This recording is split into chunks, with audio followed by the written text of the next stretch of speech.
Olá meus caros, aqui é o Corvo. Como previamente abordei filmes vampirescos em um cenário árido e escaldante, achei pertinente mencionar outro que tivesse contornos glaciais. O conceito é bastante interessante, principalmente quando levamos em consideração o modelo de vampiro que é intolerante à luz do sol. As condições climáticas das regiões mais inóspitas do globo terrestre são tão extremas que o sol realmente não nasce em alguns períodos do ano. Sendo assim, a associação lógica com o vampirismo é plausível, mas raramente feita, o que faz do conceito de 30 Days of Night uma boa sacada de Steve Niles, o criador da história. Por falar em Niles, originalmente ele rascunhou 30 Days of Night para ser utilizado no cinema, mas acabou não encontrando muitos entusiastas dispostos a dar prosseguimento no projeto. Com um texto considerado insuficiente pelos estúdios e sem o desejado financiamento, ele acabou por buscar um lar para o conceito na IDW Publishing, editora americana de pouco mais de 2 décadas e que tenta um lugar ao sol no mercado dos quadrinhos, sem ironia aos vampiros da obra. A IDW nunca limitou a faixa etária do seu público, o que seria uma completa estupidez levando-se em consideração que a indústria das HQs é dominada por Marvel e DC. Sobreviver neste ramo não é tarefa fácil na presença destes dois monopólios, e ideias interessantes, de qualquer gênero que seja, são sempre bem-vindas. Sendo assim, se Niles não conseguiu vender o peixe na 7ª arte, teve melhor sorte na terra dos quadrinhos. Com a ajuda do ilustrador Ben Templesmith, eles criaram uma obra curta, porém muito sólida.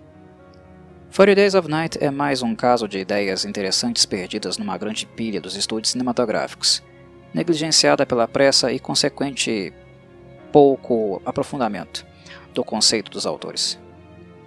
Algo necessário para compreender suas reais pretensões é apenas no futuro, quando tais conceitos reaparecem em outros tipos de mídias, que tais pessoas se dão conta do julgamento precipitado que fizeram e acabam repensando suas decisões.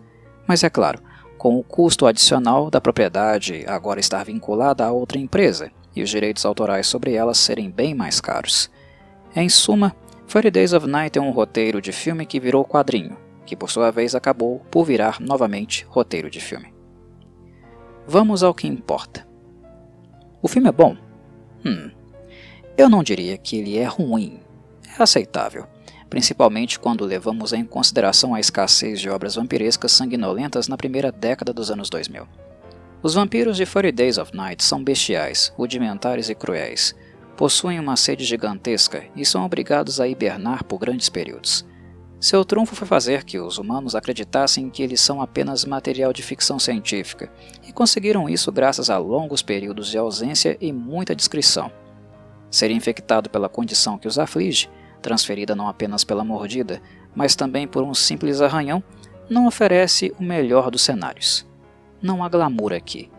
O vampirismo é o anúncio de uma vida miserável que se aproxima, de um apetite surreal que retira dos infectados qualquer traço de civilidade.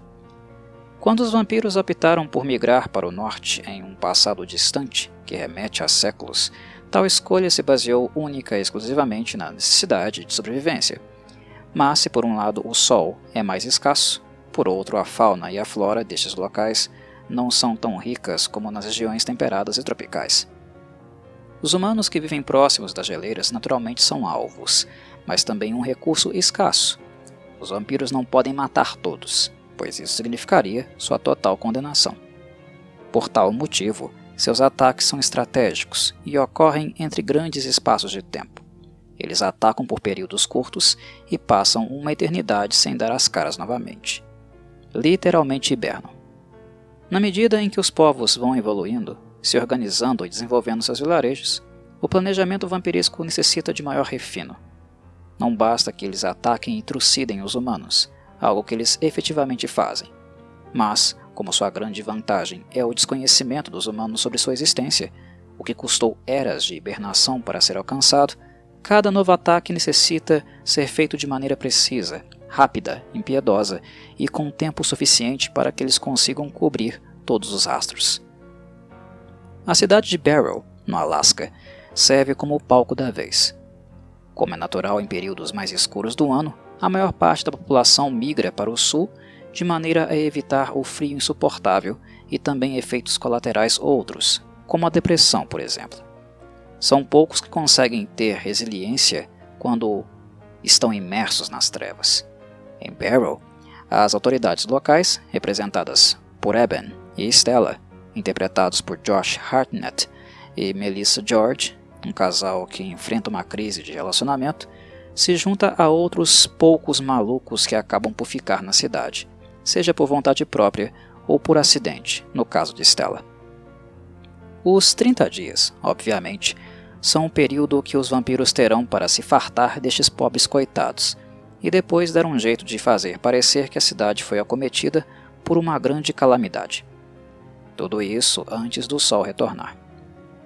Infelizmente, a produção não fez um serviço digno dos quadrinhos. A obra original é muito melhor e continua sendo a principal fonte de consulta de 30 Days of Night.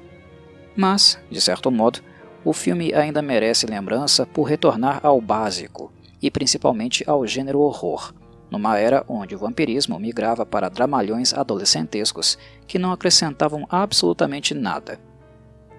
Acredito que o produto final poderia ter sido melhor com um diretor talvez mais experiente que David Slade. Por mais que o orçamento tenha sido modesto, o trabalho de Slade é muito comum, para o meu gosto pelo menos. E só pioraria porque alguns anos mais tarde ele se envolveria com a saga Crepúsculo, The Twilight Saga, baixando vertiginosamente o nível que já não era tão alto naquele momento para o vampirismo. Sam Raimi e Robert Tappert, dois nomes conhecidos, foram responsáveis pela produção, e embora eu não ache que o trabalho de ambos tenha sido especial, a aparência distinta dos vampiros, que assumem características físicas únicas, que os caracterizam de fato como uma nova espécie ou etnia, é um ponto digno de nota. Dito isso, este aspecto não deixa de ser uma mera continuidade de como Templesmith os caracterizou nos quadrinhos. Nenhuma ideia nova. No fundo, quem merece realmente o cumprimento pelo trabalho neste filme são os peões de obra, aquelas dezenas ou centenas de pessoas que fazem um trabalho pesado de montar o cenário e construir tudo do zero. Em condições climáticas adversas, o desafio torna-se ainda maior. 30 Days of Night não foi filmado no Alasca, e sim na Nova Zelândia, o que inclusive levou o filme, que é americano, a ser preenchido quase que em sua totalidade por profissionais atores da Oceania, mais especificamente da Austrália e Nova Zelândia. E falo tanto de elenco como produção. O fator frio é um dos motivos que justificam levar o filme para lá, visto que o território oferece neve em localidades territoriais mais elevadas, mas em temperaturas muito mais amenas do que nos polos. Honestamente, embora eu tentaria também arrumar qualquer pretexto para viajar para a Nova Zelândia, este espetáculo de país, não deixo de reconhecer que ele é bem longinho. Tradução: caro.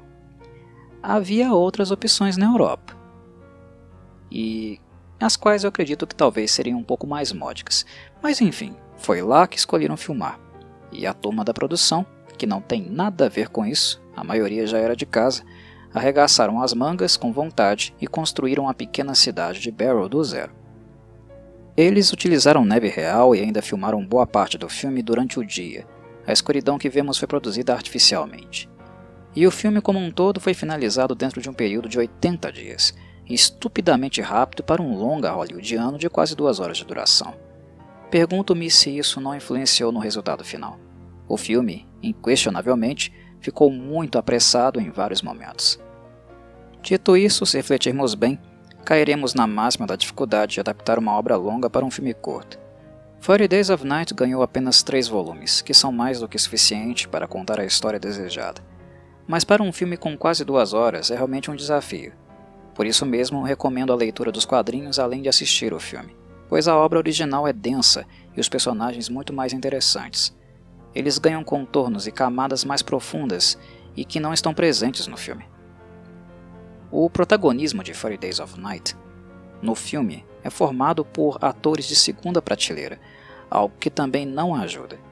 Josh Hartnett e Melissa George são rostos conhecidos do público do horror por causa de franquias estabelecidas como Halloween e Amityville, mas os filmes que ambos estiveram envolvidos são fracos e os dois, como atores, também não convencem, principalmente quando o assunto é drama, o que 30 Days of Night exige. ele obriga os protagonistas a assistirem entes queridos sendo destroçados como gado, as testemunhas incapazes de fazer qualquer coisa, se sentindo impotentes, e como se não bastasse, ainda tendo que encontrar forças, com recursos completamente limitados, para sobreviver a estes predadores implacáveis da natureza por um mês. O desgaste não é apenas físico, mas principalmente mental, e esta é a grande bola de neve de 40 Days of Night, o que Josh e Melissa são fracos demais para efetivar. Eles não conseguem nos envolver emocionalmente. Outro motivo para ler os quadrinhos é no sentido de conhecer mais intimamente os vampiros. Embora eles sejam as criaturas mais poderosas da cadeia alimentar, eles definitivamente não estão no topo dela. Eles são poucos e a divulgação de sua existência certamente os levaria à extinção. Entre si, eles ainda podem nutrir emoções fortes e afeição, algo que o filme ignorou completamente. O vampiro líder dos quadrinhos, chamado Vincent, é um personagem tão importante como Eben e Stella para a narrativa, mas o filme alterou o conceito da obra, colocando os vampiros apenas numa estação de caça. Nos quadrinhos não é tão simples assim. Neles, ao contrário, há a introdução de uma história nos mostrando a jornada de Vincent para, na verdade, impedir o ataque a Barrow, pois é arriscado demais para toda a espécie. Enfim, nada disso existe no filme, que agilizou a história de modo a fazer todos os volumes se encaixarem em 113 minutos aproximadamente. A consequência disso foi comprometer muito a dramaticidade do original. Para finalizar, terminarei com um elogio. Algo que me agradou profundamente foi os vampiros de 40 Days of Night serem tão antigos e tão condicionados a viverem apenas entre os seus, que acabaram por desenvolver um dialeto próprio. A dicção deles é bastante estranha. É fato que a produção do filme poderia ter sido mais inteligente e explorado outras coisas, como o guarda-roupa dos vampiros, vestindo-os com trajes de época e não tão contemporâneos como aqueles que vemos. Algo que também me incomoda no filme. Às vezes uma pessoa externa é necessária para enxergar o óbvio, aquilo que não enxergamos em nosso trabalho por estarmos mergulhados no processo, excessivamente preocupados com questões mais complexas e não percebendo como as coisas simples também necessitam de maior atenção. Mas enfim, sobre o dialeto vampiresco, ele foi feito especialmente para o filme. Não são muitos membros do elenco que se comunicam através dele, mas notarão que o ator Danny Huston, o líder do bando, tem uma quantidade razoável de texto se levarmos em consideração que ele está falando uma língua completamente nova. Ela foi desenvolvida com a ajuda de um linguista, professor na Universidade de Auckland, e o dialeto é caracterizado por uma espécie de clique nas consoantes, o que o torna bem complicado para pronunciar. Considerando os 80 dias de produção, acredito que os vampiros mais falantes, especialmente Houston, devem ter sido submetidos a aulas intensivas até compreenderem perfeitamente como falar adequadamente esse dialeto tão estranho.